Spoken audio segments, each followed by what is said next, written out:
Welcome to our newest edition of Chomp and Chat. I'm Holly Chanchoso. I'm customer care. And today joining me is our commercial farm specialist, John Faircloth. Hello. John, thanks for joining. Today Thanks for we're, having me. yo, my pleasure. So today we're going to talk about spring planting. We are True Gardens in Arizona. They're past their spring. John's in Florida. He's past his spring. I'm in Memphis and I had frost warning last night. So it's probably our last one. And then I know as you go further up north, they're still even under freeze warnings. So we're in that transition period. So John and I are going to talk about growing springtime and talk about temperatures and the best plants for springtime. And then when you're going to start transitioning, like in Arizona and Florida, and start moving towards that summer plants. I always tell customers that your spinach and your all-star mixed and your elegance mixed and some of these lettuce that have the lighter leaves like the Hmm. cool weather. The softer the leaves, the more Correct. tender the leaves. That's a cool weather plant, minus That's broccoli. correct. And then when it Yeah. gets warm, then it's all that heavy stalks and bigger leaves. And, then it's time to put out your tomatoes. And so, John, why do the seasons matter? Why should I not be planting spinach now in Florida? Or why should I not be planting tomatoes here in Memphis when I'm getting down to 40 degrees at night? Well, good question, and the answer is kind of simple. The lettuces, some plants like cooler temperatures, and especially the difference is the evening temperatures. So if you're dropping to, 55, 65 in the evening, and then you're 80 or 85 during the day, that's going to be the the the perfect scenario for most lettuces. Any hotter than that, you're going to start to see what they call the lettuces are going to bolt, and it shoots stalks up from the center of the plant, and those are a signature that the lettuce is going to taste more bitter in taste, because of the bolting, because of the warm temperatures. And that's probably the biggest reason too that you don't grow in the hot summer months, because it's just going to not taste as well, as when you have those cool evenings, and then the flavor is unbelievable on most varieties. There are varieties of lettuces that are more um, warm weather tolerant, but here where I am in Florida, even those are not going to do well outdoors, um, or in a greenhouse, let's say. In your home is different because you can control the temperature, but even then, if you're not getting those really cooler temperatures at night, you're gonna experience some of those bitter flavors as well. I've gone and harvested when I knew I was getting at the end and it was getting too warm. And I've had to be real milky too on the inside, like as you're Yeah, breaking off. A yeah. white, The lettuces are filled with water, and that milky is a mixture of probably the nutrient and the lettuce drinking the nutrient, and that milky is not gonna, it's gonna not do anything to the complexity of the plant. It's just gonna change the flavor some. so once it starts bolting, can you just cut that bolt off or has your lettuce already become too bitter? It's already become too bitter. Once it's at that, the entire plant is going to have the same flavor once you see a bolt. So the whole idea is to prevent it from doing that, and by preventing it, that means only planting during season in the cooler months. So what do you consider too hot then? Once we get up to 80 degrees? Yeah, I would say 85, because here in Florida, we get intense bright sun, but temperature can be, 80 to 85 degrees, and that's not too hot for the lettuces. They'll do well during that. Any hotter than that, then you'll start to see, you're going to see the bolting around 85, and then the taste shifts to a more bitter flavor. Some people like it, don't get me wrong, some people like that flavor, but for all purposes, it's best to do it when it's cooler than 85. Feel like that's the cutoff temperature. And you can extend to that if you're getting the cooler nights. You can go up to 85 if you're getting 65 and 55 at night. Okay. And then I think spinach is about 10 degrees cooler than that. I think spinach is one of The the ones that really does not like the heat. does not. It does not, and that's when the humidity sets in, and then that's when issues can start. Your plant will start thinning out, and basically it's a water issue. It's just too much humidity. They're a little more finicky than other plants, so definitely do your spinach in the cool months, cool weather months. All right. So those of you up north, get planting. Those of you that are on that border, you can be harvesting when you buy seedlings in 4 weeks' time. So I still have plenty of time. And then I always make sure I buy like the summer crisp varieties. Those There you go. last longer, endure the heat better before they bolt. There But you it's go. time to get my spinach growing now. Yes.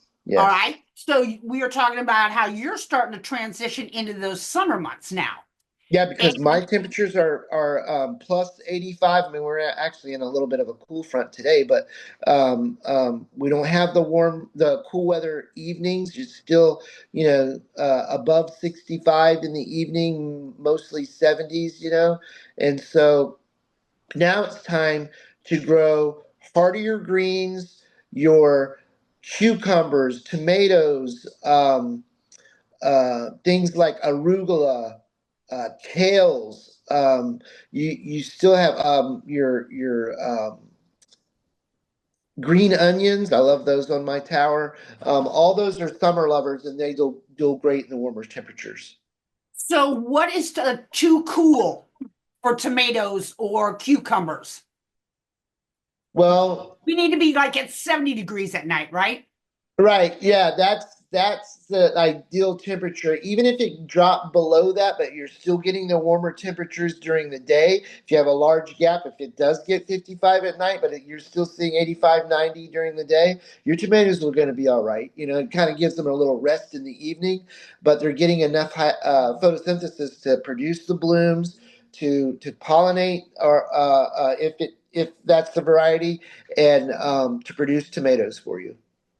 Hey, One thing too, just by experience in the towers, your tomatoes are going to be so aggressive growing. You got to make sure you're doing your trimming, you're pruning your tomatoes, and also maybe even look if you want to grow multiple varieties of plants. Put your tomatoes at the bottom so they can cascade down, or you can use your support cage, or use dwarf varieties so they're not as bulky and big and invading space to the ports beside it. on our True Garden website, under our blogs, I did write one about how to prune your tomatoes, included a link to a really good video you can Google. And it's knowing the difference between determinate and indeterminate plants, too. That's Determinate correct. is like we have micro toms and tiny tims, and those are plants that stay small. Their size is determined.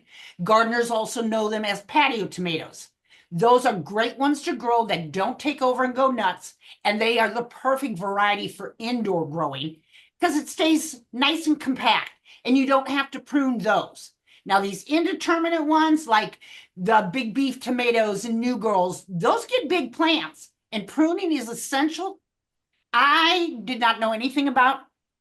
I planted 4 tomato plants when I planted my very first tower, and I ended up having a tomato tower. And these plants got huge. They got so tall that they ended up breaking off and laying Yes. over, but it was like a green stick break, so it didn't break. Yes. That worked really good because then they Yes. cascaded off the tower. But I There you wasn't go. getting blooms and I wasn't getting tomatoes because the Because plant was just growing. because when you trim, that generates the energy growing of the plant's growth to go into the fruit, not into the plant. So that's why we trim. It's not the prettiest looking plant, but you're producing really good and multiples of your tomatoes because you've trimmed correctly, and that plant's energy is concentrating on growing that fruit. So it's what you have to do. So get on truegarden.com and read about pruning tomatoes. It's really important. Now, John, like with the vining stuff, I grow cucumbers and they cascade down. I've got a trellis that they grow up. I know like my snap peas are a springtime thing now because they're little and delicate, but my Right? heavier vining ones, do you ever trim your vining plants like zucchini or squash or Zucchini and squash are a little bit difficult because they have large shoots that come out, a large plant, a large canopy, if you will, of their leaves.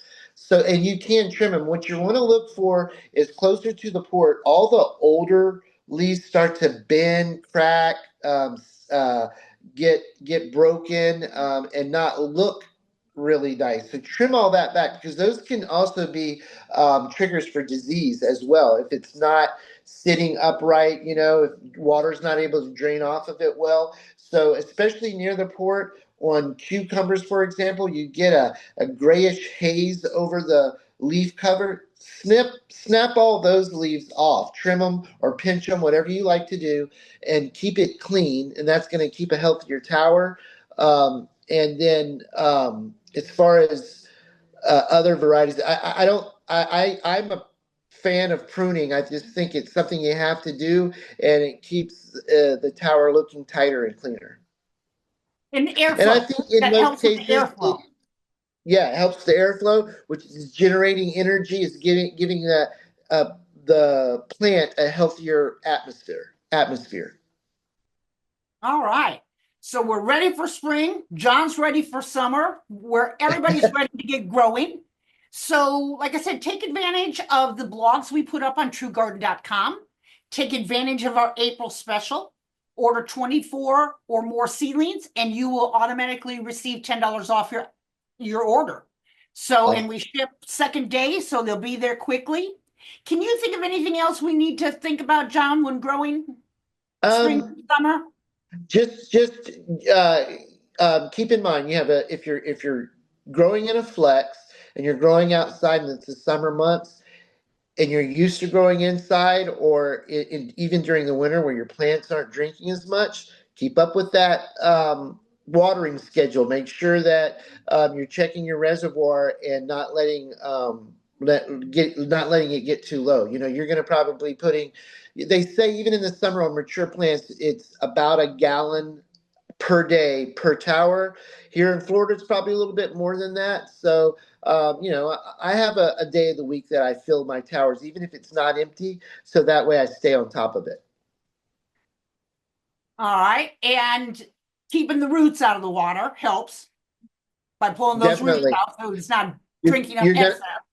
you're gonna see the roots growing from the center canal into the reservoir below. Just reach in there. Some people cut them. I just grab them and just pull them, not hard, not down, but just across, and they kind of break them off. And that way, they're not resting inside the nutrient in the reservoir. So, what can I grow is on our blog. You can enter in your zip code. It will help guide you to what plants during what season. We've got pruning tomatoes on there. So, check out our blogs, check out our other Chomp and Chats. We here at True Garden are here for you. We want you to be successful growers, and that's our job, is to help you be the best grower you can be. Awesome. All right. Well, John, until next time, take care. Happy growing, everyone. Bye.